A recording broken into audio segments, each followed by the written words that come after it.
are you smoking? That's what was happening then. That's never happened since. We now have the opposite problem, and we're still stuck with a system that was built on that weird foundation, and just, as other things cropped up, we come up with something like workers' comp. Well, what about the older people? Okay, here's Medicare. Well, what about disabled people? Okay, here's SSI. What about, and all these little patches on this dysfunctional thing. We never came up with anything new. We never actually figured out a better way to do it. So we did come up with a really worse way to do it, which was the HMO model. Do you think, being that America is under this insurance system, that it's better off than the other countries that are not? Like being that we're now in a pandemic? No, I think this is horrible. I mean, what do you do when the core of your insurance system is based on and tied to your employer, and half the country's out of work? I mean, how screwed is that? Exactly. We're in trouble here. Yeah, I agree. We are in big trouble. And I was just discussing this with somebody. It must have been a client or potentially on another podcast, where that is very dangerous to attach those two together, because if you lose your job, there is no way, shape, or form can you afford, usually, a insurance policy. And then you're just out both. That is a terrible, they want to control you, and I'm sure that's part of why they set it up like that. But I think it's a very dangerous thing to have connected, because what you're doing is you're making that person a pawn in a capitalistic society, and they are worth nothing to you unless they are working. So why give them insurance? You only want to keep them healthy when they're making you a dime or two a day. It's a bullshit system. I wish it would crash and burn. And my next question for Lee is, Lee, you don't have to share with us this information, but did you support Bernie Sanders? I did support Bernie Sanders, and the reason why is complicated. Did I mistake him for a socialist? No. Did I appreciate the fact that by claiming to be socialist and selling a few reforms, like Medicare for all, he really moved the Overton window and allowed Americans to discuss openly something that 30 years ago would get you fired and witch hunted? Yep. Mm-hmm. Yeah, I thought that was pretty cool. I thought it was cool, and too. And he did that job for us, whether he's here or not.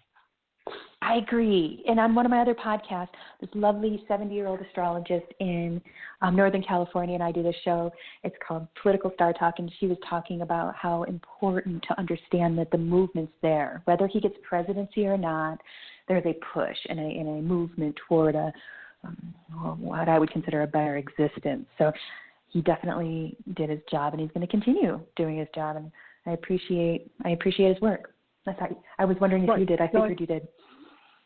I did. Now, I think you touched on something a little bit earlier than I'd like to expand on, too. Yes. When we're talking about this employer-based system and how, you're screwed if you're no longer an employee, you're no longer of use to the system. Mm-hmm. Here's something else, though. When the employer is stuck paying all or even half of the premiums, those premiums are built into the cost of the product, right? They have to be. You follow me? Mm-hmm. Well, when no other developed nation is doing that, the United States can no longer compete in manufacturing in the international market. Right? But this has been going on, right? This has been going on, but how long have we been offshoring the jobs? Yeah. Since what, the NAFTA Clinton shit, right? Sending it off to China? Is that right? Yeah, that's when the stampede started, for sure. Okay.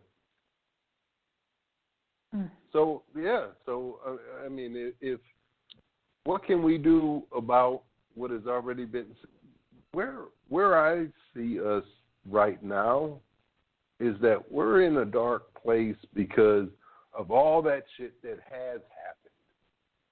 we can't recover from that. What can we do now? And when we I don't have a rewind button, for sure. Yeah, so what do you see us going through right now to a point where, okay, because even when they say, okay, everybody go back out, everybody's not going to go back out. A lot of people are going to be afraid to go back out. So it's going to be a while before the economy gets going, even after they say it's okay. And when they say it's okay, it might be 2 months away. Not saying it will. And let me take that in a different direction. No. Those of us who are reds or even a little pink or even anarchists, we're kind of a big club. A lot of us are saying when they tell us to go back, screw them. Don't go back. The men at the top make no money without us. Labor produces everything. These bastards are just ticks on a fat dog. So there is a movement when they say it's all clear. Stay home, general strike, bring it to its knees. We can build something else. Oh, okay. So and I'm sorry, but I have been under my own impression that it's good to get back out there and get through it. Like if it's a herd immunity, like go through it, whatever it is. If you hide from it, it's just a matter of time before you get it, and it's going to be even worse the second time around. Well, of course, now you're talking about epidemiology, and that's not where I'm coming from right now. I'm talking about economically, how do we grab the system by the short and curlies and bring it to its knees? I agree. And I was thinking that. Lee. I was thinking the other day, oh my gosh, I wonder if it was long enough. I wonder if the shelter in place was long enough for people to really start to notice how much we do run the show and make the money, and the people at the top don't generate money. I don't know if it was long enough. I was hoping for longer, and I do want the economy to crash. I do want it to crash again, I should say, so that we can see again how much of a failure it is. And I understand Bo's idea of get out there and keep moving and keep living life.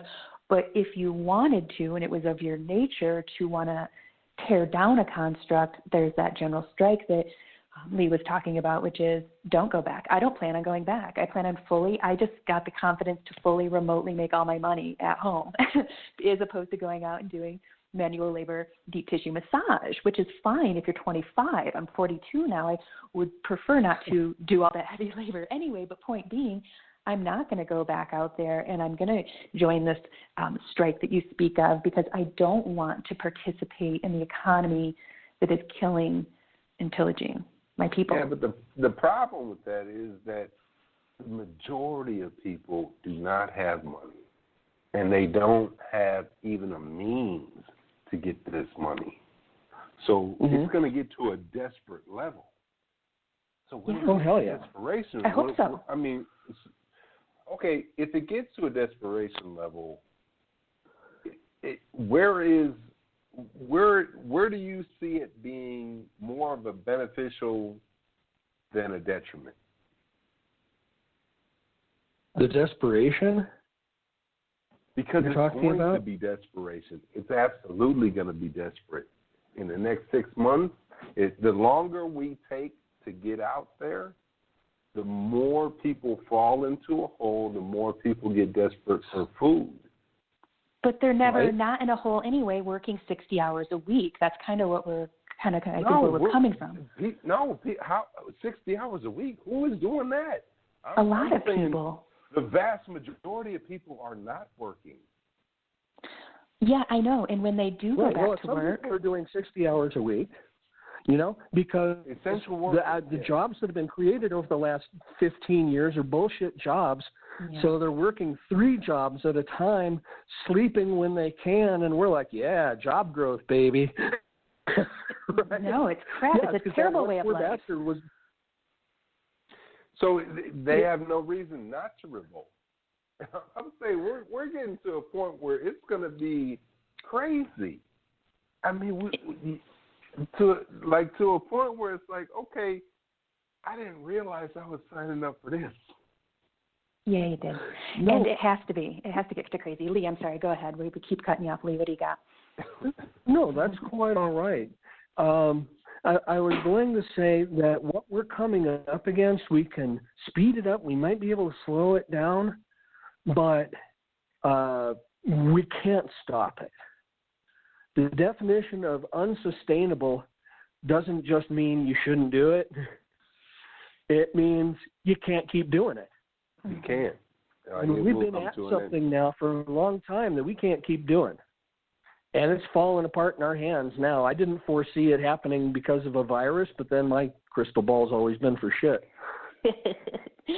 Well, I didn't see it either. My crystal ball's pretty clear, and I didn't see it being a virus either. I knew that the pitch was getting so intense that something had to give, and here we are, front row and center.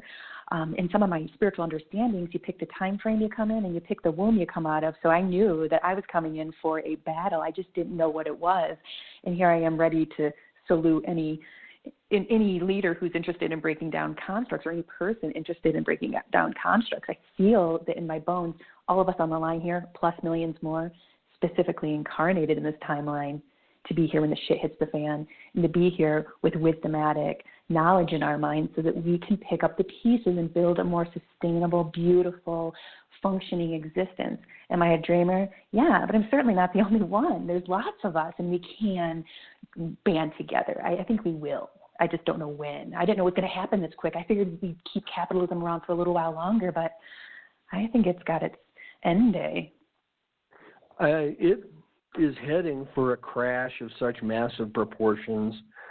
It's hard for me to imagine going through that, dusting off our pantalones and,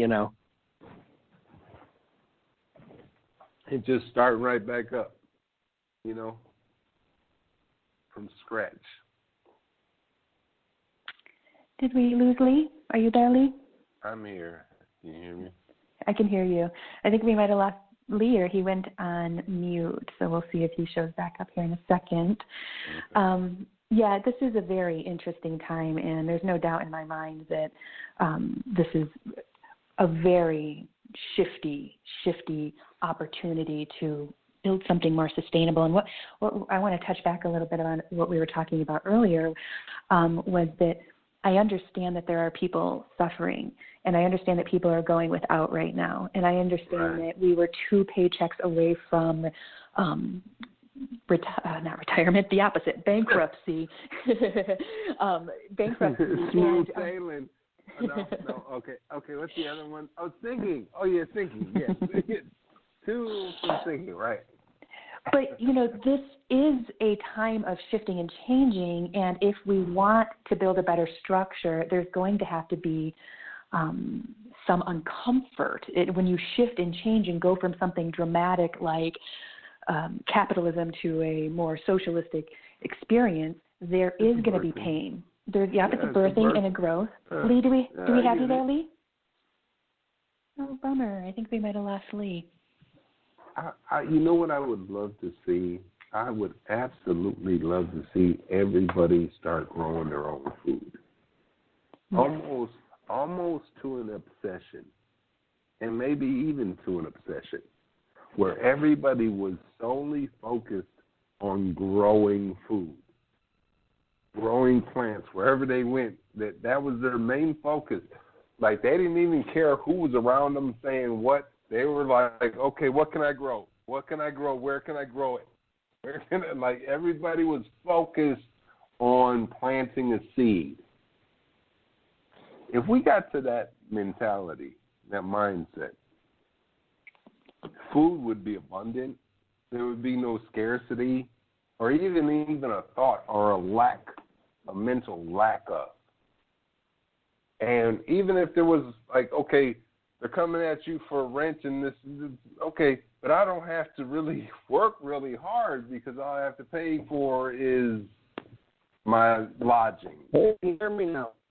Yeah, we can hear you. Skype is a little wonky sometimes. I'm glad that we have you back. We were just kind of filling some space, just chit-chatting. We can hear you just fine. Welcome back. I was talking deep metaphysical shit.